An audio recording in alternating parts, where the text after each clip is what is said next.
The memory of that day still shakes me. It was supposed to be a celebration, a triumph for the Lord. We were bringing the Ark of God to Jerusalem, the symbol of his covenant, his presence among us. I envisioned it as a day of joy, of music, of dancing, a parade of praise for the one who delivered us. The ark had been far too long in Kiriath Jearim, forgotten in the house of Abinadab. But not anymore. We were ready to honor God as he deserved. The procession began with such excitement. Harps, tambourines, and lyres sang out as we marched, the ark resting on a new cart carried by oxen. Uzzah and Ahio, Abinadab's sons, guided it faithfully.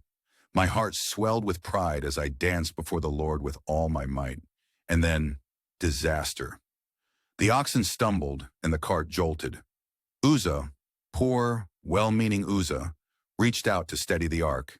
His hand touched what should never be touched. In an instant, he was struck down by the Lord.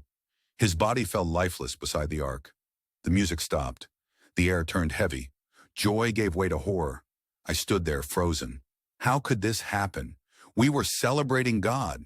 How could his wrath burn against a man who was only trying to help? Anger boiled in my chest, mingling with fear. I was terrified of the God we served. Was he not for us? Was he not with us?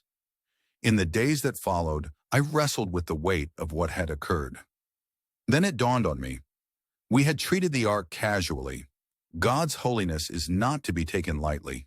He had given clear instructions on how the ark should be carried, by the Levites on poles, never by human hands. Yet we had ignored his commands in our eagerness to honor him our way. Isn't that the lesson for today? How often do we try to serve God on our terms, ignoring his word while thinking our intentions are enough?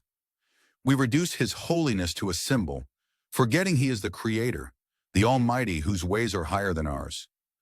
Uzzah's death was not a punishment for mere carelessness. It was a wake-up call for all of us. God's presence is powerful, and his commands are not suggestions.